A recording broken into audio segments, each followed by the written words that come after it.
Living expenses? What does that entail? My mother-in-law's expression reflected genuine confusion. Hey, Brian, can you explain this properly? I pressed, watching my husband squirm. Brian, caught between his mother and me, seemed to shrink under the pressure. I've never received anything like that before, he finally admitted. Let me introduce myself. I'm Carol, a 37-year-old office worker happily married to Brian. Our whirlwind romance led us to tie the knot within 4 months of meeting each other. Our families were thrilled, especially given our ages. Since our marriage, my relationship with my mother-in-law had blossomed. We often dined out and grew quite close. Initially, Brian and I lived separately but nearby. However, after Brian's father passed away, we decided to live together. Contrary to stereotypes, there was no tension with my mother-in-law. She willingly took on household chores, giving me time to focus on work. I felt guilty but appreciated her help. To show my gratitude, I provided her with some living expenses through Brian. Yet as Brian's appetite grew, I worried about whether our budget was sufficient. So, I broached the topic with him, suggesting we increase the allowance for his mother. I think we should increase the living expenses we give to your mom, I said, especially considering how much you've been eating lately and she's been doing all the cooking and cleaning. Brian seemed hesitant but eventually agreed, sharing my sentiment about showing appreciation tangibly. As I nodded in approval, little did I know that life was about to take an unexpected turn. Just a short while later, I found myself in a severe accident after colliding with a bike at an intersection. I found myself hospitalized for 2 weeks due to a fractured bone. On the first day, my husband brought me some essentials. Are you okay? It looks painful. I'll let my mom know, he said. That would be great, thanks, I replied. In my shared hospital room, I couldn't make calls, so I asked my husband to inform his mother that I'd contact her once I was able to move. Sure, I got it, he cheerfully responded before heading home. A week went by, and neither my husband nor my mother-in-law showed up. Despite my expectations, there was no contact from either of them. Concern gnawed at me, but I reassured myself, thinking it was just my husband being his usual forgetful self. Then, I tried calling. My husband didn't answer, which I chalked up to him being busy at work. Next, I rang my mother-in-law. Hi, mother-in-law. You must have heard from Brian, but I'll be in the hospital for another week, so I'll need some fresh clothes, I said. Hospitalized? What happened? An injury? Illness? Her flustered response made me uneasy. As I pondered, I realized she hadn't been informed. But why? If my husband forgot, she would have noticed my absence and called me immediately. Minutes later, she arrived, visibly exhausted. She explained Brian's absence, mentioning a sudden 2-week business trip. Thank you for coming, mother-in-law. What did you hear from Brian? I asked. He said he was going on a business trip for 2 weeks. It was sudden, she replied. That's when it hit me. Brian, an illustrator who preferred working from home, planned a sudden business trip. It didn't add up. Unless something significant arose, he wouldn't leave, even for local meetings. My mind raced with possibilities, including the unsettling thought that he might be cheating on me. I know for a fact that our company doesn't arrange meetings requiring business trips. How? Well, it's simple. I work there too, as an administrative staff member. Are you okay? You look pale. Are you feeling unwell? My mother-in-law asked, concern etched on her face. Our company wouldn't send Brian on a business trip. That's the job of the sales team. I'm an admin, so I don't go on business trips either, I explained, watching her reaction. Her puzzled expression spoke volumes. In other words, Brian lied. It had been a week since his unexplained absence and there was no official notification. I couldn't help but wonder where he really was. He left his injured wife in the hospital and lied to me. Did Brian tell you where he was going on business? I inquired. Come to think of it, he mentioned staying in a hotel in Miami arranged by the company, my mother-in-law replied, pulling up the hotel's website on her smartphone. As I glanced at the screen, my heart sank. It was the same hotel where we celebrated our wedding anniversary, a place far too extravagant for a company-funded trip. A throbbing headache began to surface, fueled by the realization of Brian's sloppy alibi. Mother-in-law, this is difficult to say, but Brian might be cheating, I confessed. What? Brian? Her disbelief echoed in the room. But this does seem suspicious, she conceded, her expression shifting. Isn't this the hotel? Hold on, let's confirm if he's really there, she suggested, disappearing for a moment. After what felt like an eternity, she returned, a smirk playing on her lips. They said they'll check it out for me first. We need to verify the facts, she announced.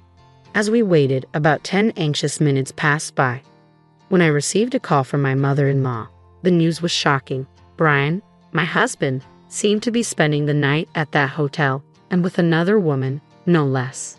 Despite the strict policies against such actions, the circumstances seemed to warrant an exception, my mother-in-law explained. She even disclosed the name of the woman Brian was with. I was taken aback when I heard the name. I knew her. She was actually a friend of mine, my coworker and friend Jessica, who worked in the same department as Brian. She had even been present at our wedding, delivering a speech. The revelation left my mother-in-law equally astonished.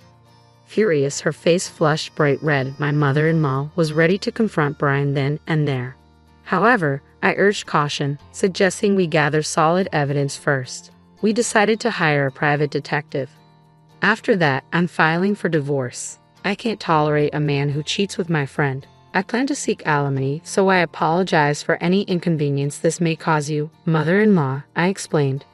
Don't worry about it. I'll give that idiot son of mine a piece of my mind. How dare he betray such a good wife? When he comes back, he'll get a thrashing, my mother-in-law declared angrily, her words offering me some solace. Feeling somewhat uplifted by her support, I began searching for a private detective. A relative of my mother-in-law recommended a reputable detective agency, and I promptly hired them. When I received the report, I couldn't help but laugh. It turned out that my friend Jessica had been posing as Brian's wife while they were away on location, 3 days before my scheduled discharge from the hospital. I dialed Brian's number, keeping it a secret that my mother-in-law was aware of the situation. How are you feeling? I inquired. I'm sorry, I've been too busy to visit. I'll definitely pick you up on your discharge day. Do you need anything? He responded. No, I'm fine. Sorry for bothering you while you're so busy. Apparently, my recovery is taking longer, so my discharge date has been extended. I'm just calling to let you know. I'm borrowing things like pajamas from the hospital, so no need to worry. Looks like I'll be discharged a week from now, I explained. Sorry for not being able to support you while you're so busy. Oh, could you withdraw money for the hospital bills? I don't have any cash on hand, so could you do it on my discharge day? I requested. I see. That sounds tough. All right, I should be done with my delivery in a week, so I'll go to the bank before picking you up. My mom's been worried too. She's caught a cold and feels bad for not being able to visit you. Brian lied effortlessly. Suppressing a laugh at his fabrications, I replied, Oh, is that so? Please tell mother-in-law to take care. Did you manage to inform the office? Thank you. Did they say anything about allowances? He asked, trying to keep the conversation casual. They did. I'll take care of the procedures. You just rest and recover. Hope you get well soon. All right, thank you. See you in a week then, I replied, ending the call. Already aware of Brian's deception, I had confirmed with the office before his call. Apparently, he had informed them that he was going on a trip and applied for my leave. As a result, my boss inquired about the trip and my well-being. After explaining my situation, my boss decided to visit the hospital immediately. Not only my boss but also the HR department came, revealing that I was entitled to sick leave benefits. It was then revealed that Brian had been out of touch for about a week, and he was also behind on his deadlines. The same was true for his mistress, who they couldn't reach either. This revelation shed light on a situation that had been ongoing for the past 6 months, finally coming to a head, prompting them to come and talk to me. I informed my bosses that I preferred they didn't mention the situation to Brian or his mistress until a week later. After that, they were free to impose any necessary punishment. Following the plan, I was discharged from the hospital. It appeared that Brian had submitted another application for my paid leave. His mother, my mother-in-law, received a call from him, stating that his business trip was extended. Despite my extended hospital stay due to my illness, he was prolonging his vacation with his mistress. It became evident that there was no love left for me, leaving me feeling saddened. Deciding to take my paid leave as initially planned, my boss assured me to take all the time I needed until Brian returned. My mother-in-law and I prepared ourselves to confront him. The day before I intended to inform Brian about my discharge from the hospital, I called him. Hello, how's your mother doing? I inquired. I'm feeling good and I got discharged today. It was sudden, so don't worry about picking me up. I can pay with my credit card, he replied. You're working today, right, Brian? I pressed. Yeah, I have a meeting soon and another one tonight, so I won't be home until late. Sorry, he said. That's fine, don't worry about it. I'll take a taxi home, I assured him. Suppressing a laugh at the background noise of a shopping center announcement during his call, I calmly hung up the phone and activated the voice recorder. I had received word from the detective that Brian planned to go shopping today, so I deliberately called him during that time. Upon checking the voice recorder, Brian's voice and the background announcement were distinctly captured. Apparently, Brian had contacted my mother-in-law, claiming he was on vacation with a friend. He insisted it was a working vacation, a sort of half-truth, and mentioned I had given my approval, omitting the details of my hospitalizations to spare her worry. Brian's absurd excuses left me chuckling. According to the detective, Brian had boarded a late-night flight back. My mother-in-law and I laid out all the evidence, awaiting Brian's return. However, Brian called me with a different story. Sorry, the meeting ran late and I missed the last train. I'll be back on the first train tomorrow, he said. Is that so? That's tough. Got it. Sorry, I can't pick you up, I replied calmly before ending the call. After indulging in a 3-week affair trip, it seemed Brian still couldn't get enough. My mother-in-law was furious, but I found that my love for Brian had vanished entirely, allowing me to maintain composure during our discussion. The next day, Brian returned home looking exhausted, laden with souvenirs. You went on a trip, I stated flatly. I didn't hear about that, I said, puzzled. Ha, didn't I tell you? Sorry, my bad. I got friendly with a client, and they invited me. Business relationships matter, right? Brian explained casually as he handed me a bag and followed me to the living room. I'm home. Hey, what's up with you, Mom? You look scary, Brian said, grinning as he plopped down onto a chair. He seemed to believe his mother was on his side. However, as soon as he saw the documents laid out on the table, his face drained of color. Sitting next to my mother-in-law, I pointed at a photo. Oh yes, you seem to have had quite the fun on your trip with Jessica, leaving your injured wife for 3 weeks. Were you in a honeymoon mood? I asked pointedly. What? What's this, Carol? Stop fooling around, Brian stammered, his face contorting in disbelief. Unfortunately, it wasn't a joke. I presented evidence from a private detective. You were pretty careless, weren't you? Your dinner conversations were totally bugged. Staying at a hotel run by our relatives, you must have thought you wouldn't get caught. Brian's face turned even more shocked as he looked at his mother for help. Mom, it was a lapse in judgment, he tried to explain. A lapse in judgment that lasted 3 weeks seems a bit too long, don't you think? His mother interjected with a cheerful smile. Brian, who had been hoping for help, was stunned. Here, these are documents for a claim for damages and a divorce application. Fill it out now, I instructed firmly. Damages? Divorce? Carol, I'm sorry. I didn't mean it. The one I truly love is you. Can't you forgive me? Let's start over, Brian pleaded. In response, I pressed a button on my phone, and the voices of Brian and Jessica flowed out. It was a conversation recorded by the detective, hinting at a divorce with me and a remarriage with Jessica. Brian's face turned even paler. It was just a spur-of-the-moment thing. I didn't mean it, Brian mumbled, looking desperate. I couldn't care less, really, I replied, handing him the documents and urging him to write. Please forgive me. I can't afford to pay any damages. Well, that's what happens when you splurge like that. Where did all that money come from anyway? I asked pointedly. Brian mumbled something incoherent, and I had a bad feeling about it. You didn't by chance use the living expenses, did you? I have been giving you money to pass on to mother-in-law. Did you? You've been passing it on to her, right? I asked Brian, expecting confirmation. However, the response I got wasn't from Brian, but from mother-in-law herself. Living expenses? What are you talking about? I've never received anything like that, she said, seeming genuinely unaware.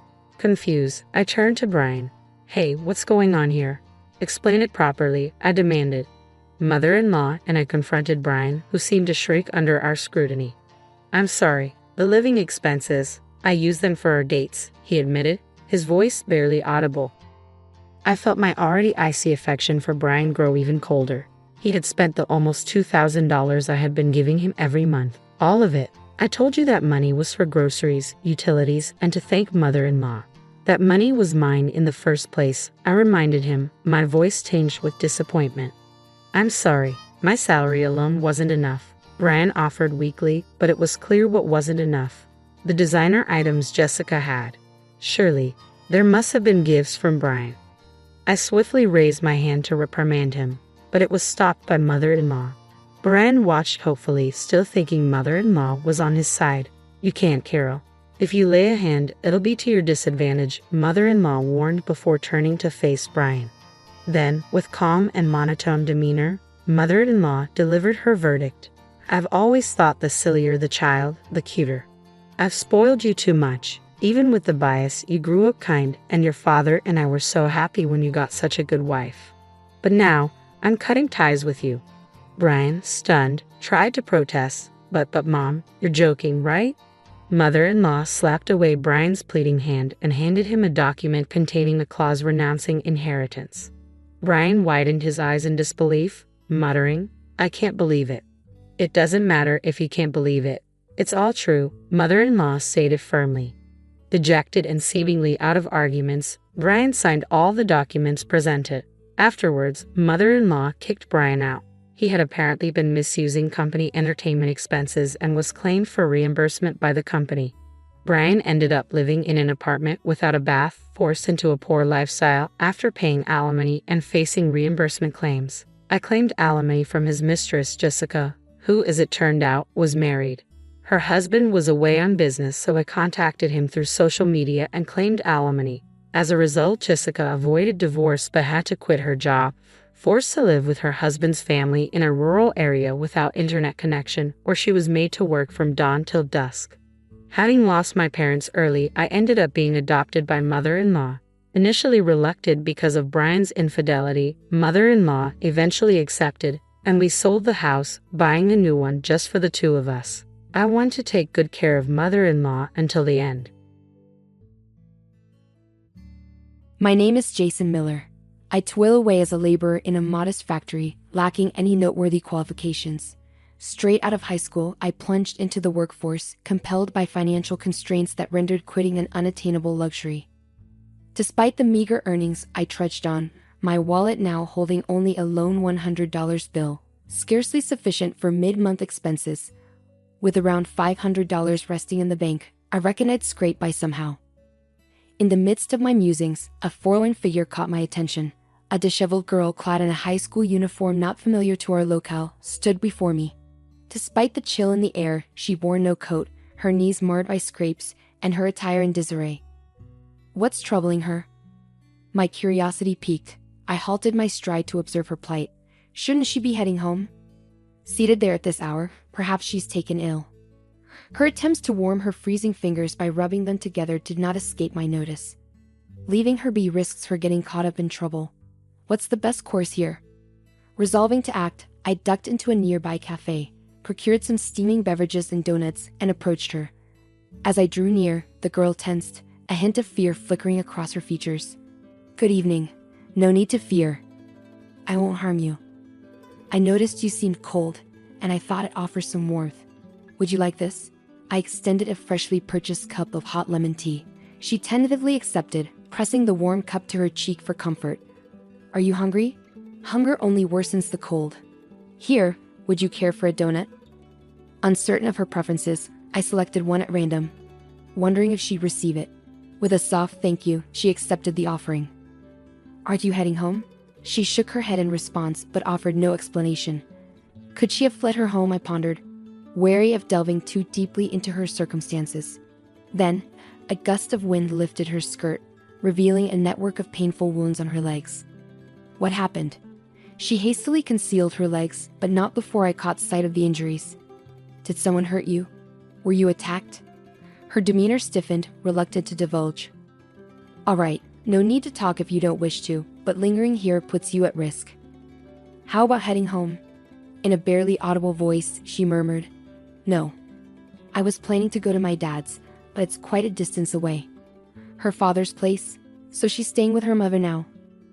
I couldn't fathom the complexity of her situation, sensing it wouldn't resolve easily. Have you tried calling your dad? Maybe he can come get you. I don't have the number. I don't even have a phone, she replied, surprising me with her lack of a cell phone in this day and age. Do you know the address? Can you show me where it is? I inquired, to which she nodded, producing a small piece of paper bearing an unfamiliar address. Is this where you're supposed to meet him? She confirmed with a nod. It seems quite a distance, it's getting late, I remarked, pulling out my smartphone to search the address. The result revealed Greenwood Group, a construction company. I could jot down the number for you to call tomorrow. This is the contact I found linked to that address. Give it a try, you might reach your dad. It seems he works for a construction company, I suggested optimistically. She brightened at the prospect. Okay, you should stay at a nearby hotel tonight. I'll arrange it for you. Can you manage on your own? She hesitated, admitting her lack of funds. Despite my own financial constraints, I still had a $100 bill tucked away. Perhaps it'll suffice for a night, I mused, reassuring her. Don't worry, I can cover it. A warm bath and a good night's rest will help. You can call your dad in the morning. But I can't repay you, she worriedly protested. Forget about it. Just focus on reuniting with your dad. I reassured her, leading the way to a nearby hotel where breakfast was included for $100. After arranging everything with the hotel staff, including permission for her to make a morning call, I bid her farewell. It felt gratifying to assist her despite my now empty wallet. A few days later, as I returned home, a factory manager summoned me. Smith, you wanted to see me. The summons from the manager marked a first for me in my tenure at the factory. With a nervous air, I stepped into his office. Clad in an expensive suit, a stark contrast to the modest setting of our workplace, he greeted me. It's Jason, right?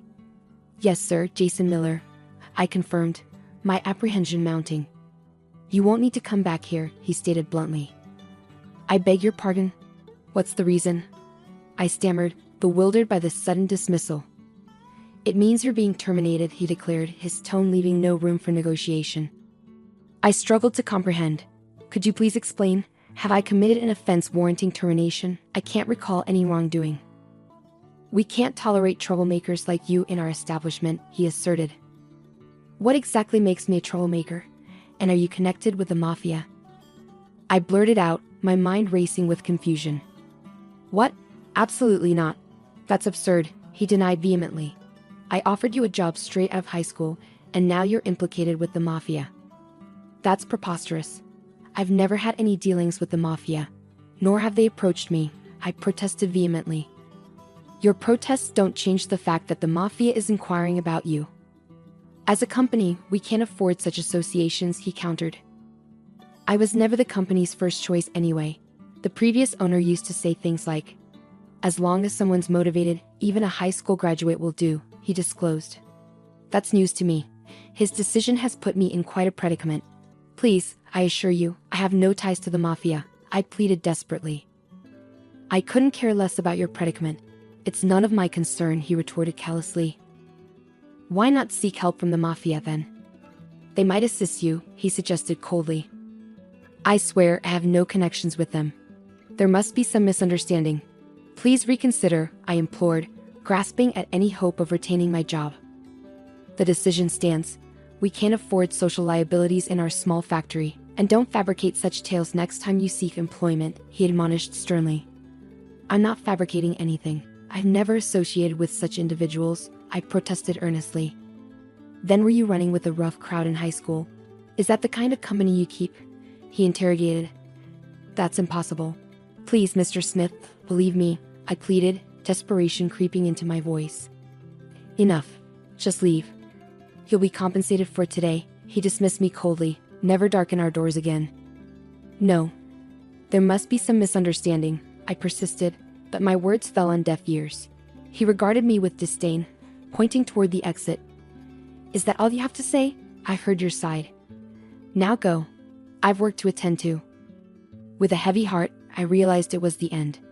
In the office, I received a meager envelope, my final paycheck from the company. Were the 15 years of hard work really so inconsequential, reduced to this thin envelope? As I bid farewell to my colleagues, their expressions mirrored my disbelief. Why the sudden departure? It's absurd, they lamented, expressing regret at my forced exit. Yet, despite their sentiments, none dared confront the manager or challenge his decision, fearing they'd meet a similar fate. With a farewell and a wish for their well-being, I departed from the gates of the company I had faithfully served for 15 years. What am I to do now? Fired so abruptly, all I possess is this meager envelope. I must find another job swiftly before it dwindles away, I mused, my gaze fixed upon the ground. Suddenly, a black tire halted before me, prompting me to look up. It was a sleek luxury car obstructing the way. Naturally, I thought, must be some high-ranking individual here for the factory. They ought to hasten their entrance. The driver, clad in gloves, emerged from the vehicle and courteously opened the rear door. Stepping out was a man in an exquisite suit accompanied by a girl. He inquired of her, "Is this the gentleman?" Her nod confirmed it. Recognizing her from our earlier encounter, I exclaimed, "Ah, you're the girl from before. So you've reunited with your father? That's wonderful. I'm truly glad for you." Forgetting my recent misfortunes, I addressed her warmly. She beamed and embraced me. "Thanks to you, my daughter is safely in my arms. I owe you my gratitude." "You're her father?" Excellent news. I was concerned for her but had no means to contact you thereafter. By the way, you're leaving the premises quite early. Any pressing engagements? I inquired, attempting a forced laugh. It wouldn't do to divulge my recent dismissal to someone I'd just met, especially someone likely of high rank, evident from the lavish car and attire. It felt improper to engage with such a figure. "If you're not pressed for time, I'd like to express my appreciation. It's nearly lunchtime. Would you care to join me?" He offered graciously. "Oh no, that's too generous." I couldn't possibly accept gratitude for simply doing what was right, I demurred. "Come now, don't be so modest. Should you have other commitments, I won't insist. But if you're available, please allow me to treat you." "A mere thank you hardly suffices for saving my daughter," he insisted earnestly, a sense of sincerity in his words. Initially, I hesitated, feeling that as a recently dismissed individual, I had no pressing engagements. Besides, job hunting in my current downtrodden state seemed futile. However, considering my circumstances, I relented, saying, "If you insist, then I'll accept your generous offer," and agreed to accompany them. Stepping into the car, I was whisked away to a posh restaurant. "Excuse me, I'm not exactly dressed for this," I remarked, gesturing to my work attire, hardly suitable for such an upscale establishment. Expecting a modest diner at best, I was taken aback by the opulence. Yet the man chuckled heartily, dismissing my concerns with, "Don't worry about it. Clothes don't dine." With his encouragement, I followed him, noting the lack of fuss from the hostess, who greeted me with a smile, indicating he was a regular. The ambience of the private room exuded luxury, albeit making me feel somewhat out of place. Despite my discomfort, as the conversation flowed and drinks were poured, I found myself gradually relaxing. The genuine smiles exchanged between father and daughter, coupled with the sumptuous fare, began to thaw my apprehension. It felt surreal, being amidst such extravagance as a high school graduate. Yet, with each sip and bite, I couldn't help but savor the moment, sensing it might be my first and last taste of such indulgence. Eventually, the man disclosed his identity. "I should have introduced myself earlier, but that's unlike me," he admitted, offering me a business card bearing the name B of Greenwood family. "Oh my," I thought, my mind jumping to conclusions. "I apologize," he interjected swiftly. "No need for apologies." "You're right," I replied, realizing my faux pas. "But you see, even a mafia member is a parent. Thanks to you, I'm reunited with my daughter." "I'm truly grateful," he confessed earnestly. "Oh, it was my pleasure," I replied sincerely, touched by his gratitude. "May I ask something?" "I've been curious about why she was there that day," I inquired. "That's because, you see, her mother and I divorced years ago. Shortly after she remarried, her new husband appeared to be the vice president of a small factory. However, after her passing, his new wife took over the household. Coincidentally, around the same time, the factory's president, who had always been kind to my daughter, also passed away. The vice president then ascended to the presidency. Since then, my daughter has been treated as an inconvenience. Could that be why her legs were injured? I wondered aloud. Yes, precisely. She was injured in places not easily visible, especially on her back. It was dreadful. I can't even begin to imagine the pain she endured. Before her mother's passing, she received an amulet and was instructed that if she ever needed help, she should open it. That was the note left for her. Unfortunately, not jotting down a phone number was an oversight. She was desperately trying to locate me. However, despite her efforts, the distance was too great for a high school student to traverse alone. By the time you found her, her wallet was empty. If it hadn't been for your intervention, she might have succumbed to the cold. That was the situation, he explained. I suspected there must have been extenuating circumstances. As for her mother's new husband, I can't forgive him for subjecting her to such hardship. I swore to seek retribution, he declared. Oh, it doesn't sound quite fitting for someone associated with the mafia to express such sentiments, does it? I remarked. I understand your sentiment. Thank you, he responded. What about you? Leaving work at such an hour, something must have happened, right? He inquired. It may sound peculiar to share this with someone I've just met, particularly someone of your stature, but I was actually terminated from my job just now, I confessed. Fired? Why? He inquired, visibly taken aback. Apparently, I was unjustly accused of having ties to unsavory elements. I have no clue how that came about. This morning, out of nowhere, I was accused and promptly dismissed, I explained. Hold on a moment, he said, beckoning over an executive nearby. After a brief exchange in hushed tones, he turned back to me, visibly perturbed. Idiots, he exclaimed before addressing me directly. I must apologize profusely. It appears that my colleague is at fault here, he said apologetically. Oh, what do you mean? I asked, bewildered by the sudden turn of events. I wanted to express my gratitude, so I had my associates look into your situation. They found out where you were employed but wanted to confirm it firsthand. It seems they mentioned our organization's name during the inquiry, which likely led to the misunderstanding about me being associated with antisocial forces. It was a complete setup, and for that, I sincerely apologize. Allow me to rectify this. I'll speak with your manager tomorrow, clarify the misunderstanding, and ensure everything is resolved, he reassured. No, I'm fine, I replied hesitantly. You shouldn't be fine. You must be facing difficulties, right? He persisted. Well, it wouldn't be truthful to say I'm not troubled. However, returning to work under such management would only repeat the same cycle. I refuse to work under someone who lacks trust in their employees, I asserted. I understand. Do you have another job lined up? He inquired. Unfortunately, no. Truth be told, I have nothing at the moment. If I don't secure something by month's end, I'll be in dire straits. But I'm resolved to stand firm, I confessed. Good for you. In that case, how about I introduce you to a company owned by a friend of mine? They have no connections to the mafia. I believe my friend would appreciate your skills, he proposed. No, thank you. I appreciate the offer and am tempted to accept. However, should I truly consider it? Even if they claim no affiliation with the mafia, can I trust that completely? I pondered aloud. I see. Well, should you ever find yourself in need, don't hesitate to reach out. I'm here to assist, he offered with a chuckle. About a month later, finding myself in dire straits, I reached out for his help. Despite numerous job interviews, I remained unemployed. Faced with the prospect of settling for part-time work, he invited me for a drink, ensuring it was on him. It was a humble gesture considering his position, and I accepted, surprised to find such generosity from a mafia member. If it's a bar, you're not asking for much, huh? He quipped. That's not fair. I'm treating you, and you prefer a bar over a fancy restaurant, I retorted. Well, I've never been one for fancy restaurants. They make me feel uneasy. I'm more at ease in a casual bar, I confessed. I see. I suppose I didn't consider that, he conceded. With a beer mug in hand, I replied, I'll take this, thanks, and took a swig. So, have you had any luck finding a job? He inquired. Not yet, unfortunately. Being a high school graduate, it's proving to be quite challenging.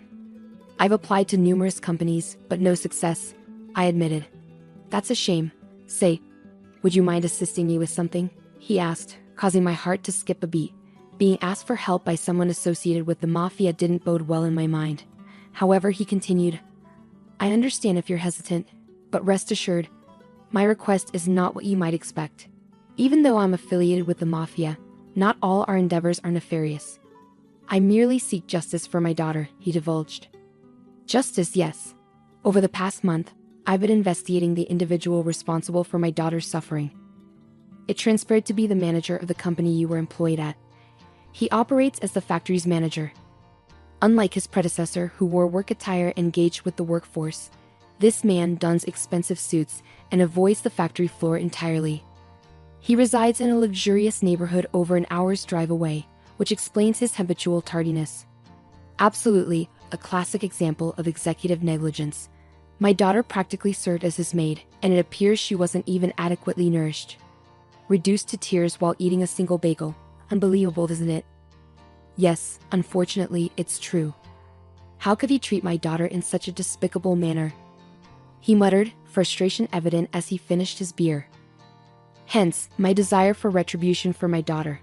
But when we talk about revenge, it's not about resorting to anything unlawful. I refuse to risk losing precious time with my daughter by ending up behind bars over a scoundrel like him. So we're approaching this legally. Legally? Yes, hence why I've established a company. What sort of company? It operates within the same industry, but truthfully, it's rather inconsequential. What I'm truly after is seizing control of that company. Seizing control? Yes, precisely. We'll orchestrate a takeover and oust the manager. I possess substantial incriminating evidence against him. He's drowning in personal debt, largely accrued from gambling and the like, and now he's funneling the company's profits to settle his debts. Is that so? Yes, that's precisely why the employees' wages have plummeted. They've seen a significant decline since the passing of the previous manager. That's correct. Our wages took a nosedive following the demise of the previous manager. It's clear now. We were all pawns in his scheme, toiling for his benefit. Hence, my resolve to oust him from the company and transform it into a place where employees are rightfully compensated. What fate awaits the manager once he's ousted? Well, I reckon he'll be in quite a bind. Additionally, it appears his wife married him solely for his wealth. If she discovers he's no longer in power, she'll likely abandon him. Moreover, socially, I'll ensure he's ostracized, making it challenging for him to secure employment elsewhere. You could do that? Well, I am the boss of Greenwood after all. Manipulating such situations comes naturally to me. I understand. I sought your assistance because you too fell victim to his actions. I presumed you might seek retribution as well. Indeed, once the employees learn the truth, they'll likely share our sentiments. Most likely. If things proceed as intended, I aim to expand the factory further, and I envision you as a manager. Me, a manager? That seems far-fetched. Nonsense. In the past, high school graduates ascending to managerial roles wasn't uncommon. If formal education is lacking, one compensates with experience and diligence. Don't you feel capable? If you're confident in me, I'll give it my best shot. Excellent. Then tonight, we'll toast to the future of our new venture. Thus, unexpectedly, I became entwined in the takeover scheme of the factory that had previously let me go. A month later, after thorough investigation, we devised a plan to inflict significant financial harm on the factory through our takeover. Well, Mr. Smith. Long time no see. Oh, we have a prior acquaintance? It's possible you wouldn't recall a former high school graduate employee. Ah, Jason Miller. You were terminated under the mistaken assumption of having ties to the mafia. Well, that's not entirely accurate. No worries. It led me to secure a favorable position at my current company. I harbor no ill will. Instead, I come bearing a lucrative proposal. A proposition? You mean you wish to engage in business with us? Precisely. Your products boast exceptional quality, a fact I can attest to from my years of service here. Hence, I propose a contract valued at $5 million. $5 million? Indeed. I request the delivery of goods totaling that amount within a fortnight. Upon confirmation of delivery, the $5 million will be transferred. That's quite generous. So shall we proceed with this contract? Of course, I said as I placed the contract on the table, urging him to sign without perusing its contents. He was elated by the mention of $5 million and hastily affixed his signature. Foreseeing the manager's lack of attention to detail, I had expected as much. Yet it still amused me to witness the behavior of a company manager. With the contract signed, he spurred the employees into action, driving them relentlessly and demanding they work without respite. Production surged forward, but when it came time for delivery, complications arose. No delivery company would take on the task, likely due to interference from the Greenwood. In desperation, Smith himself sought out carriers, only for a truck from the Greenwood to conveniently appear. Despite loading the goods and dispatching numerous trucks, delays ensued, with vehicles encountering various issues along the journey. Ultimately, the deadline passed without the goods arriving. I promptly contacted Smith and returned to the factory. The goods didn't arrive by the deadline. Our company has incurred significant losses, I informed him. This is a breach of contract, he protested. No, we fulfilled our end of the agreement. It clearly stipulates in the contract that failure to deliver results in a $5 million payment, I countered. That's preposterous. I wasn't aware of such a clause, he retorted. Mr. Smith, whether you were aware or not, it's clearly outlined here. Claiming ignorance won't absolve you of your responsibilities, I asserted. Impossible. My company doesn't possess $5 million. Then it appears we'll have to acquire this factory. This factory, it's clearly stated here. Even if the mishap occurred due to the carrier's fault, your company assumes full liability. You've signed the agreement, haven't you? Hold on, this is outrageous. Without the factory, it will spell disaster. Indeed, it appears so. No longer will anyone be able to settle the personal debts you've accumulated. How did you become aware of that? That's not all. It's likely your wife will depart as well. It seems she wedded you solely for your wealth. You were aware of all this and orchestrated this contract, he accused. It's not just me who harbors resentment towards you. That's why this course of action was taken. Now, the factory belongs to our company. Pack your belongings and depart, I instructed sternly. Unbelievable. With all my debts, he lamented, sinking into despair.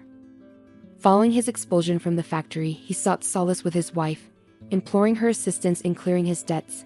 However, accustomed to a life of luxury, she chose to sever ties with the now destitute manager. Slamming divorce papers onto the table, she callously demanded compensation, further plunging him into insurmountable debt, leaving him in a state of profound suffering.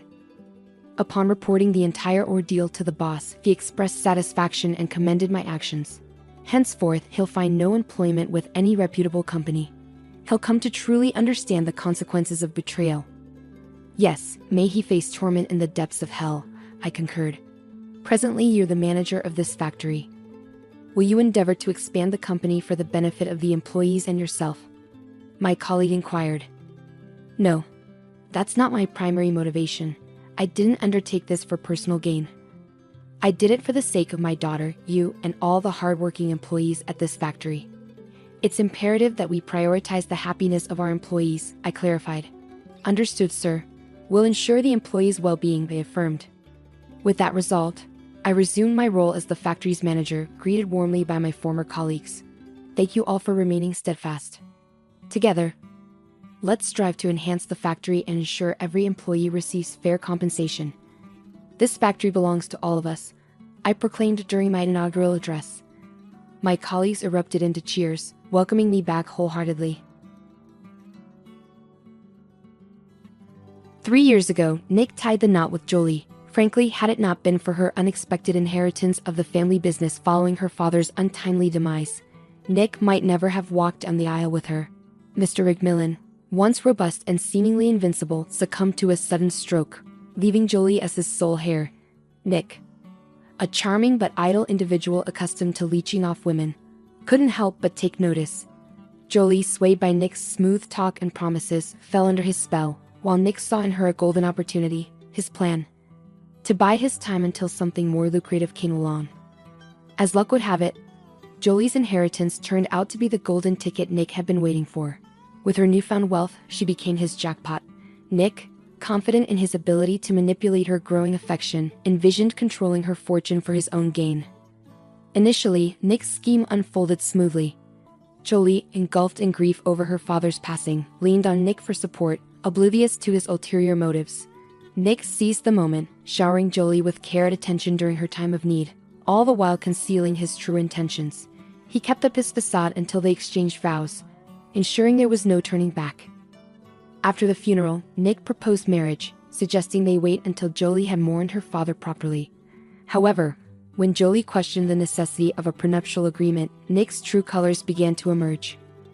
Nick, is this just a business move? Jolie queried, echoing the sentiments of Mr. Chinland, her father's trusted advisor. It's humiliating. "Do you think I'm only after your money?" she protested. Nick, taken aback by her defiance, responded defensively, "Honey, it's merely a precaution. We need it just in case. My godfather insists on it. He's always looked out for me, like a second father." Though Jolie's understanding of financial matters might have been lacking due to her privileged upbringing, she possessed a tenacity that transcended her naivety. When she set her sights on a goal, she pursued it relentlessly. Nick, finding himself backed into a corner, begrudgingly acquiesced to all of Mr. Chin's conditions. While the terms of the marriage contract seemed standard, they effectively stripped Nick of any entitlements. It was abundantly clear that Jolie's inherited business and assets would remain solely hers. Nick had assumed he'd have a share in the dividends and the opportunity to amass new wealth. However, the meticulous contract drawn up by a top-tier lawyer dashed those hopes. Despite this setback, Nick convinced himself that the marriage still held benefits. He saw it as a means to tap into his wife's finances without oversight, building his own capital for the future. He planned to siphon money from their joint budget daily, funneling it into his own accounts. Yet Nick's optimism was misplaced once again. Mr. Chinland, a principled and responsible figure, not only oversaw Jolie's business finances but also controlled her personal wealth. Nick found himself restricted in his personal spending, but he remained hopeful, anticipating how the situation might unfold. His patience was eventually rewarded. Despite their efforts, Jolie struggled to conceive, her desire for motherhood overshadowed by repeated disappointment. Initially attributing it to stress, she eventually sought medical intervention after over a year of failed attempts, uncovering the underlying cause of their struggles. Jolie's symptoms, initially dismissed as mere consequences of her busy lifestyle, were ominous signs that her body was in distress, a warning she had chosen to ignore. Eventually, the grim truth emerged. She was diagnosed with cancer. Over nearly 2 grueling years, she endured treatments and suffering with little to show for it. Throughout this ordeal, Nick's role as a husband was merely nominal. His vested interest lay in Jolie's existence being inconsequential, a fact he failed to conceal adequately. While the topic remained unspoken, Jolie couldn't ignore the whispers of her husband's infidelities with numerous other women. Nick, however, fancied himself a master of deception and manipulation. He believed he could convincingly play the part of the devoted spouse to a dying wife without raising suspicion. He considered himself fortunate, convinced that enduring a little longer would secure his desired outcome. Yet Nick's reprehensible conduct became the subject of condemnation and gossip among nurses, hospital staff, and even Mr. Chinland. The latter was both furious and helpless, unable to comprehend Jolie's insistence on preserving a marriage teetering on the brink. Furthermore, the absence of a will left him deeply concerned, as it meant Nick would automatically inherit everything as Jolie's sole heir. That scoundrel stands to inherit everything, including the fruits of Jolie and her father's hard work.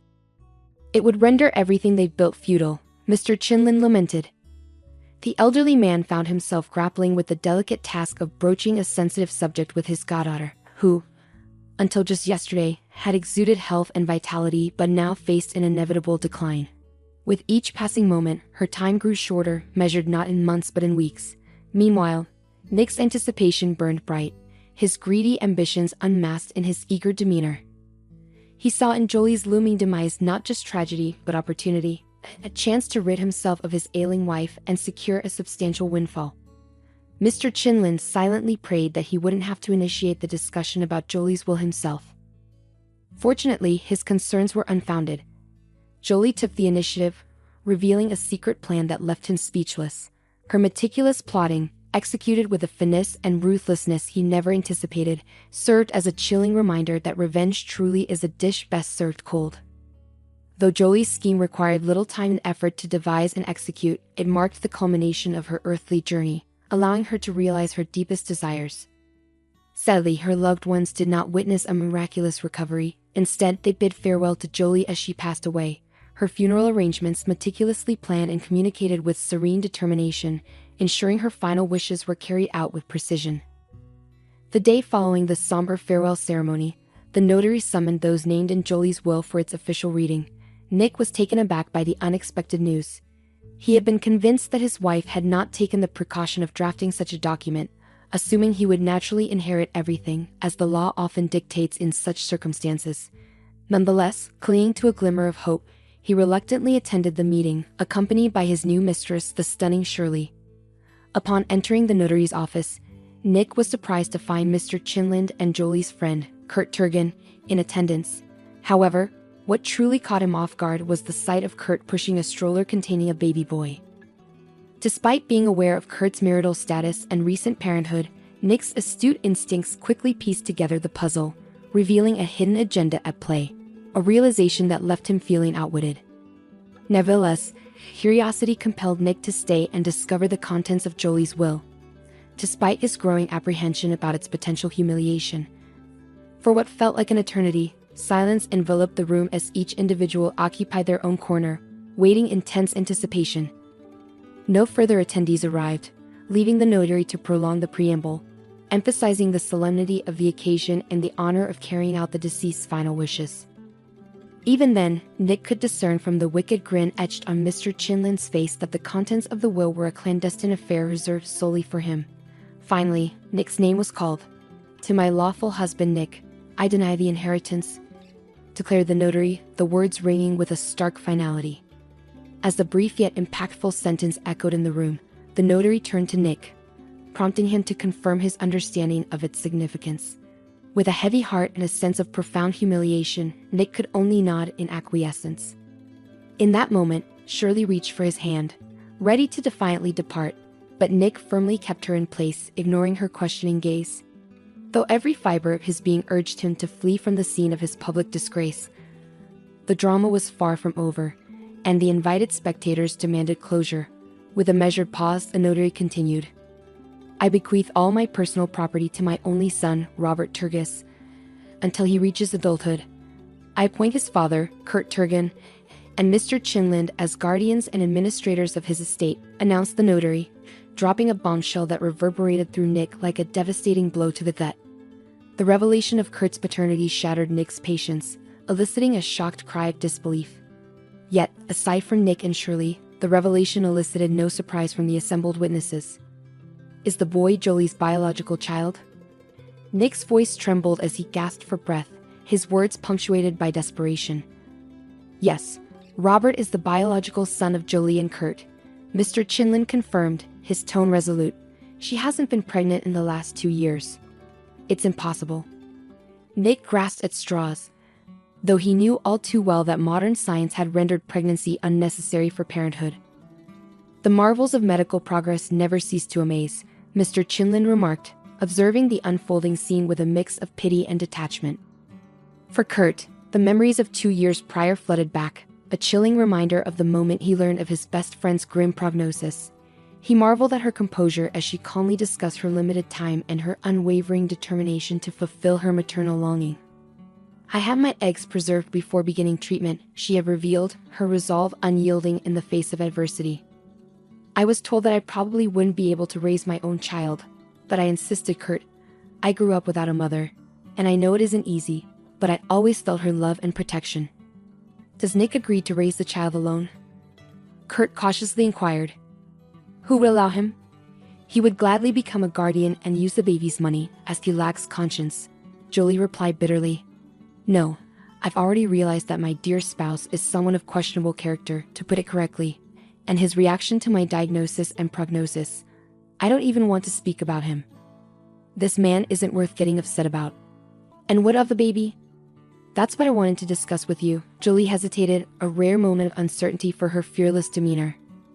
"I don't know how to broach the subject delicately. Maybe there is no delicate way. In short, I would like you to be the father of my child," she exclaimed in a high-pitched voice. "Are you joking? You have a husband." Kurt clearly wasn't prepared for this sudden proposition. "Yes, I do have a husband, and I will have him until the day I die. I've already made that decision, Kurt. Of course, we won't sleep together. It's impossible given my current condition. I can't carry the baby myself. Unfortunately, I have my eggs preserved. Now we need the biological material from the future father. Naturally, I also need a woman to carry and give birth to him, but luckily, such services are available now." Initially dismissing it as absurd, Kurt soon realized that Jolie's plan was meticulously thought out, with every detail carefully considered. She had already undertaken extensive preparatory work, delving into the legal aspects, arranging for services at a reproductive clinic, and even securing a surrogate mother for the future baby. Kurt, I could use the services of a donor for the father for the baby. I really want to leave a piece of myself behind. But when you think about it, who will the baby be with? I've been thinking a lot, but you're the only one I can rely on. I am sure of you, knowing you for so many years. I believe that you will be a great father.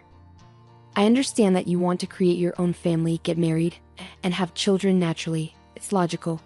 But please think about it. Don't answer me right now. For me, after what happened with Nick, it is critical that the father of my child is someone who doesn't prioritize money, someone who won't exploit my assets. I'm not as naive as I was before marriage. Nick taught me a lot. Now I have a lot of life experience. As for you, you don't need any money at all. You have plenty. My father has the money, Kurt interjected, correcting Jolie's line of reasoning for the first time.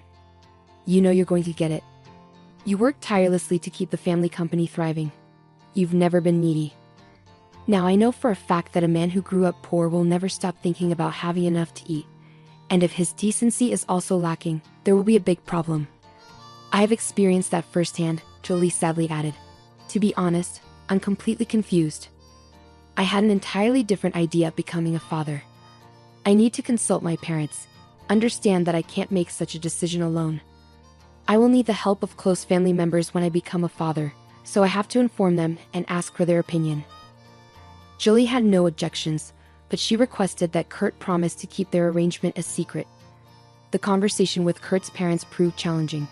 His father remained neutral, accepting the situation and promising to support his son's decision and assist with his grandchild as much as possible.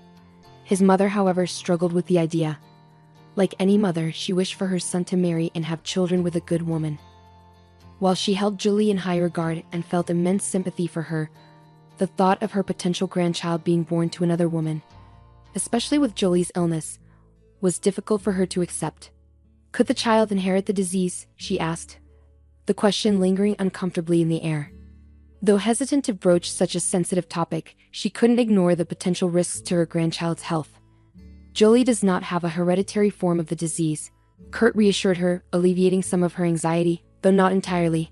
After careful consideration, she expressed her support for her son's decision, albeit with lingering concerns. Kurt himself grappled with uncertainty. Jolie's proposal had caught him off guard, but after much contemplation, he found no reason to refuse. When he conveyed his approval to Jolie, she was overjoyed, and they began to execute her plan methodically. As Kurt reflected on the profound changes unfolding in his life, Mr. Chinlin reminisced about his conversation with Jolie just over 2 months prior. Beginning with expressions of her respect and admiration for him as a father figure, she eventually revealed her request for him to become her son's guardian. Initially dismissing it as delirium, Mr. Chinlin was left in shock as Jolie detailed the entirety of her plan. Not only had she and Kurt made a bold decision, but they had also managed to keep it hidden for so long. How old is the baby now? Mr. Chinlin inquired. Robert is 8 months old. Jolie beamed. You both truly know how to surprise, Mr. Chinlin remarked, still reeling from the shock. I don't want Nick to find out about the child until after I'm gone. He'll only learn of it when my will is read. It's already been drawn up, and is in the hands of the notary. However, there's one aspect we still need to address. Robert will only have one legal guardian. Upon reevaluating many aspects of my life, I've decided not to leave anything to chance. Kurt has parents, so if anything were to happen to him, Robert would go to them. But I want you to have legal rights as well, just in case. With his keen understanding of people, the elderly man recognized the potential danger in confronting Nick directly, even though Jolie's husband undoubtedly deserved such treatment. In the hushed atmosphere of the notary's office, everyone was lost in their own thoughts.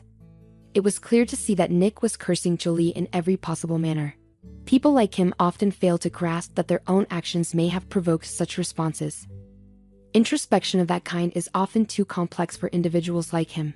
Why bother looking for faults within oneself? Strangely enough, it was Shirley who broke the silence. She attempted to guide her lover out by the elbow, but Nick had no intention of leaving, feeling compelled to voice his grievances. Are you certain I'm entitled to nothing? No obligatory share or whatever it's called? I am her husband after all. Nick's voice rose in protest. As per the will, you're not listed among the beneficiaries entitled to an obligatory share of the inheritance. Furthermore, I've meticulously reviewed your marriage contract. Its contents are enclosed here." The notary indicated the hefty folder before him with a firm tap. "You have slim chances even with a legal challenge, though you naturally retain the right to pursue such action." "I'll contest it. Who is this illegitimate child anyway? And who's to say he's really her son?" Nick's outburst escalated, oblivious to the weight of his words. Kurt struggled to contain his anger, fighting the urge to strike the arrogant man. Even the typically composed Mr. Chinlin flushed with indignation. Only the notary remained as composed as ever, treating the situation as just another day at the office, unfazed by the drama unfolding before him. "Can I see?" Nick demanded to examine the evidence. "No. You're only entitled to review the portion relevant to you. All other documents, particularly those concerning the child, can only be disclosed with the parent's consent." Naturally, the notary clarified. "I do not consent," Kurt interjected firmly. "So, access to those documents would only be possible through a court proceeding if the court deems it necessary to request them." That was the breaking point. Nick stormed out of the office, slamming the door behind him, determined not to let the matter rest. His mistress, however, bid farewell politely and exited quietly, closing the door behind her. "Does it matter that he didn't sign the will?" Mr. Chinland inquired of the notary. "There are many like him. It's merely a formality," the notary reassured him. "It's almost comical if it weren't so tragic. I still can't fathom how Jolie got mixed up with him." Mr. Chinland mused aloud, his thoughts lingering in the air as a rhetorical question. With the required paperwork swiftly signed and hands shaken, Mr. Chinland assisted Kurt in settling little Robert into the stroller. "Would you care to join us?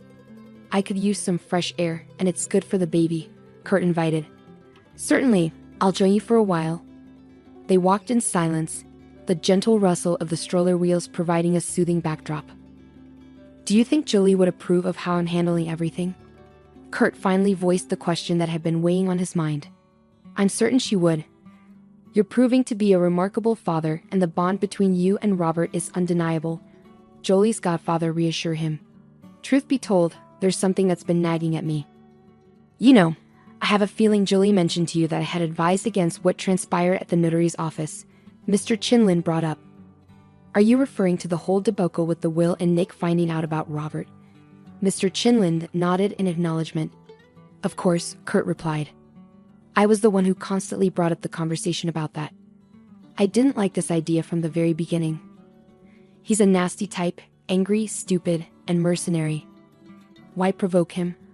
Honestly, I even contemplated telling him when the baby was already born. But Jolie was so adamant about keeping it a secret, I felt I had no right to interfere.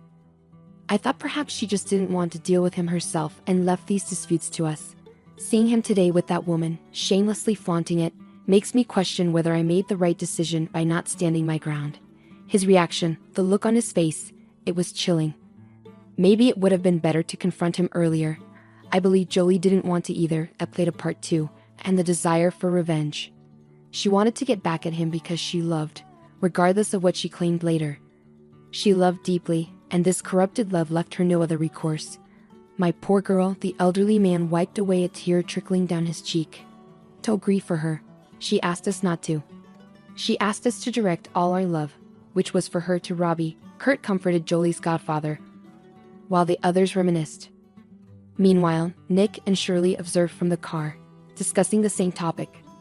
"So you won't get anything at all, huh?" the girl asked incredulously, blinking rapidly. "You're such a fool. You heard there's no chance because of this baby. All right, let's go. We need to salvage at least something valuable and move it to my place." 3 days later, Kurt finally gathered the courage to visit Jolie's house, only to find it deserted. He had prepared himself for a confrontation, even hiring 2 security guards for protection. But Nick had anticipated his move and already absconded with plenty of valuables. Now Nick sat alone in the cramped confines of his tiny apartment, nursing a dwindling glass of whiskey that Shirley had left him, a predictable gesture. Why would she need a loser like me? Nick mused, reflecting on how he had ended up in this dismal state. Once, women paid him for his company, but now he found himself offering money to a young, beautiful girl just to keep her around. Ironically, Nick, a gigolo past his prime, withered by his vices, refused to shoulder the blame for his circumstances. In his mind, his wife was the villain who had drained him of vitality and crushed his dreams, leaving him without the inheritance he had so eagerly anticipated. In his fantasies, he was young, handsome, successful, and fabulously wealthy. Yet Shirley's parting words had shattered these illusions. He was nothing more than a destitute drunkard lost in delusions of grandeur. Accepting this reality was a bitter pill to swallow. His grand visions of wealth and success, hinging largely on his ex-wife, crumbled like a house of cards. His aspirations of becoming a successful entrepreneur were dashed. Blinded by his pride, he failed to acknowledge his own role in his downfall. Instead, he directed his resentment towards his late wife, seeing her as the source of all his woes. For nearly 2 weeks, Nick drowned himself in a haze of alcohol, seeking solace from his harsh reality, his bitterness festering with each passing day. Then, one bleak morning, gripped by a pounding hangover, he reached a breaking point. He realized that drowning his sorrows in alcohol wouldn't bring him success or vengeance against Julie. Nick felt a profound sense of humiliation. A few days prior, representatives from Mr. Chinlin had appeared, practically strong-arming Nick into surrendering his car keys and tearing up the power of attorney that Julie had granted him. Did you not realize that the power of attorney loses its legal validity after the death of the grantor? One of the men remarked, his tone dripping with disdain. In Nick's mind, he painted himself as a saint who had never left his ailing wife's side. Conveniently, he brushed aside his own endless scheming, gambling habits, alcohol abuse, and dismissive treatment of his wife. How unfortunate that she's dead and I can't lash out at her, he had thought countless times. I barely suppressed my urge, convincing myself that my patience would be richly rewarded. Now, as he contemplated his next move, thoughts of revenge consumed him. Initially, he had entertained the idea of desecrating her grave. But upon reflection, considering what was most precious to Jolie and what would inflict the deepest anguish, he stumbled upon another answer. Robert. A surge of electricity coursed through Nick as this idea took hold in his mind. He chuckled maliciously, finally concocting his revenge plot. While many details needed ironing out, he had settled on one crucial point: he would not harm Robert. What's a mother's worst nightmare? Not being able to protect her child in times of trouble. That's precisely the fate he planned for. His imagination was ablaze with a simple yet sinister plan: to abduct the baby, whisk him away to a distant location, and abandon him at an orphanage. After a week of dwelling on thoughts of revenge, Nick found solace and satisfaction in his fantasies, if one could call them that. He hadn't smiled like this in ages. Granted, the grimace he wore might have been unsettling to some, but Jolie's husband cared little for appearances. In fact, you could say he was elated as he meticulously plotted every detail. He reveled in a sense of euphoria. Although his target was out of sight, Nick savored the mental image of Jolie's anguish at her inability to protect her child. Once he had outlined his plan in theory, Nick shifted his focus to practicalities. He needed to gather intelligence on Robert's movements and the people he encountered outside the house to pinpoint the perfect time and place for his crime. Having known Kurt well in the past, and even having visited his parents' house, Nick was aware of their affluent suburban community and its heightened security. As he delved deeper into his scheme, he became acutely aware of the obstacles he would face. He couldn't predict how long he'd spend surveilling from the cover of the forest, peering through binoculars, studying the child's routines and activities. Was the risk worth the reward? Without a doubt, Nick reasoned with himself. His mental state had deteriorated significantly since the reading of the will. She destroyed my life, and I'll destroy her child's, he muttered maliciously. In his twisted fantasies, Nick envisioned himself as a wealthy heir living off the state's provisions, while his deceased mother looked on from the afterlife, bearing the weight of blame for his misdeeds. His laughter echoed with malice, a chilling sound that would have alarmed any bystander with a shred of empathy. But history does not entertain what-ifs, and Nick was left unchecked in his pursuit of his dark ambitions. Once he set his mind on a goal, no matter how sinister, he pursued it relentlessly to its conclusion. For 2 full days, Nick didn't just watch but meticulously prepared the groundwork for his scheme. He scoured the entire area, seeking the perfect vantage point that would afford him an unobstructed view of the settlement, particularly the Turgis household, while keeping him concealed. He poured all his energy and time into finding the ideal spot, ensuring it met his stringent criteria. Day after day, he rose with the dawn, immersing himself in surveillance at the cottage settlement until nightfall. With binoculars in hand, he meticulously documented every movement, noting arrivals and departures with unwavering diligence. Through his observations, Nick learned that the child was under the care of Kurt's grandmother and a nanny.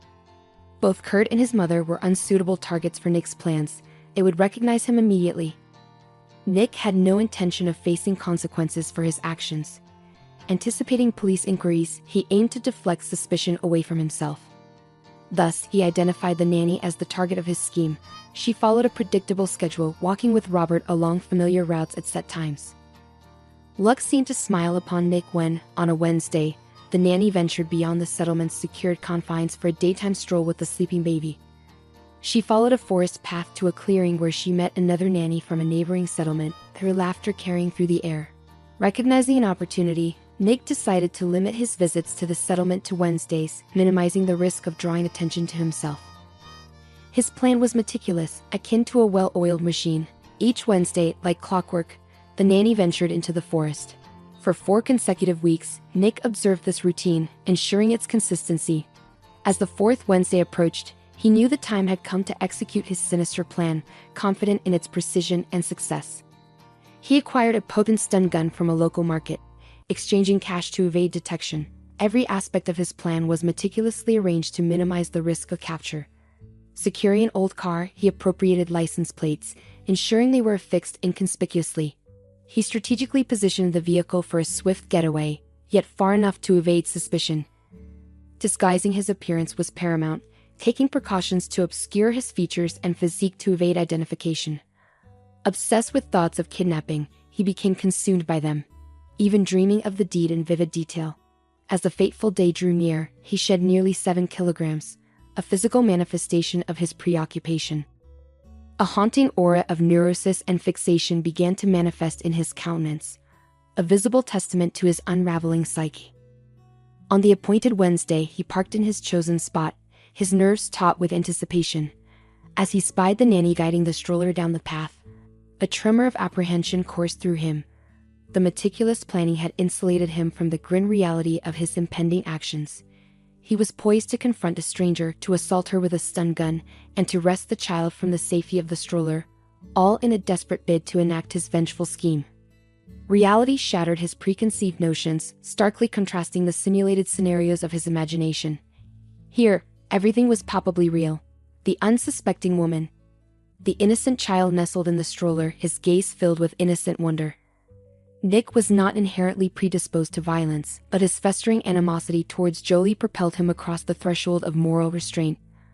Approaching the nanny, he forcefully pushed her away from the stroller, causing her to stumble and fall. He then unleashed the taser's jolt upon her, rendering her unconscious with a single shock. With trembling hands, he moved to extract the child from the confines of the stroller, his heart racing with adrenaline-fueled urgency. Yet his meticulously crafted scheme was abruptly derailed. As he leaned down to undo the child's restraints, a sudden blow struck his head, sending him reeling to the ground in a dizzying haze of confusion. The next thing Nick knew, he found himself subdued by an elderly man standing over him, scolding Nick while deftly binding his hands. Nick's consciousness slipped away once more. It turned out that the mysterious figure was none other than Mr. Mayo, a respected gamekeeper renowned in the nearby elite communities. His guardhouse, nestled inconspicuously amidst dense foliage, overlooked a clearing frequented by nannies from neighboring settlements, unbeknownst to Nick on that fateful day. Mr. Mayo had been returning from a local errand when he caught sight of suspicious activity. "I spotted someone, cloaked in black despite the morning heat, stationed as a lookout. I decided to observe and investigate," he recounted later to the police. With years of experience navigating the forest, Mr. Mayo adeptly maneuvered without disturbing the wildlife. "I concealed myself behind a tree, keeping vigilant watch. Suddenly, I witnessed a man assaulting a woman, knocking her to the ground. Initially, I feared for her safety, but it became clear he was targeting the child. Acting swiftly, I intervened, striking him with a makeshift cudgel I had prepared," Mr. Mayo elaborated. "Exceptional work, Mr. Mayo. You've become a local hero. The press is eager to speak with you," remarked one of the officers. "No, I prefer to stay out of the limelight. That's not my style," Mr. Mayo declined, quietly retreating to his abode via a circuitous route to evade pursuit. He considered his actions nothing out of the ordinary, believing anyone would have done the same in his position. How could I stand by when those in need of protection were in harm's way, he reflected. A few hours later, Kurt arrived at Mr. Mayo's house, gratitude pouring from his words. I'm the father of the boy you saved today. He's a resilient kid. Once I held him, he settled right down. Such bravery and intelligence in those eyes. We're deeply thankful you were there when it mattered. We can't express our gratitude enough, Kurt expressed, his voice laden with emotion after a tumultuous day. Is there any way I can repay you? Kurt inquired earnestly. Mr. Mayo waved off the notion with a humble smile. No need for thanks. When a child's safety is at stake, there's no hesitation, he replied, genuinely touched by Kurt's appreciation. Yet Kurt persisted, wanting to show his gratitude. If you insist, perhaps a new hunting suit and some provisions for my dog? Consider it done. But may I ask, was your intervention motivated by money? Mr. Mayo's curiosity prompted him to pose the question. Oh, sadly, it's much more complicated than that, Kurt replied, his voice tinged with regret. Mr. Mayo listened attentively, prompting Kurt to share further details of their tumultuous past. As Kurt recounted the series of events, from Jolie's illness to her unconventional parenting decision and subsequent passing, Mr. Mayo nodded in understanding. I live somewhat isolated here, so to speak, and rarely hear such tales, he remarked. Kurt elaborated on Nick's motivations, highlighting the investigators' insight that Nick's actions were driven not solely by greed, but by a deep-seated desire for revenge. He was consumed by it, Kurt explained. Relieved to share the complexities of the situation with an impartial listener, Kurt pondered aloud, questioning if their actions had driven Nick to the brink of madness and revenge. If it were just about himself, I wouldn't suffer such reflexivity. But everything he and Jolie did ultimately revolved around their son, Kurt reflected. Turning to Mr. Mayo for his perspective, Kurt asked, do you think we played a role in pushing him to this point? Are we responsible for his desire for revenge? Are you serious? You're an adult, and you're talking such nonsense. Mr. Mayo's blunt truth hit Kurt hard, offering a fresh perspective on Nick's actions. That Nick of yours always found a reason. He doesn't even need one. He married for money, cheated shamelessly, mistreated his sick wife, and convinced himself it was all her fault. What's her fault? For retaliating once? For losing patience? For not enduring it? Mr. Mayo's words resonated deeply with Kurt, prompting him to reflect on the situation. Grateful for the insight, Kurt smiled in response. Now, I also owe you for your good advice, he acknowledged. The gamekeeper waved his hand dismissively. They parted as friends, with Mr. Mayo promising to look after Robert. I heard somewhere that the Chinese have this belief or wisdom, God knows what to call it, that if you save someone's life, you're responsible for that person forever. So don't worry about your Robert. I'll look after him here too, Mr. Mayo assured Kurt. True to his word, Mr. Mayo became a regular presence in Kurt's household, providing support and love to Robert. Meanwhile, Nick was sentenced to several years of imprisonment, bringing a sense of relief to Kurt's family. Life gradually returned to normal, with Mr. Chinlin continuing to fulfill his duties as Robert's guardian. Kurt found companionship in a single mother whose daughter attended the same kindergarten as Robert. Their children quickly became friends, sparking hope in Kurt's parents for his personal happiness. Despite moving forward, Kurt remained dedicated to honoring Jolie's memory. He regularly spoke to Robert about his mother, sharing photos and videos to ensure her presence was never forgotten. He reassured the boy that his mother's love would always surround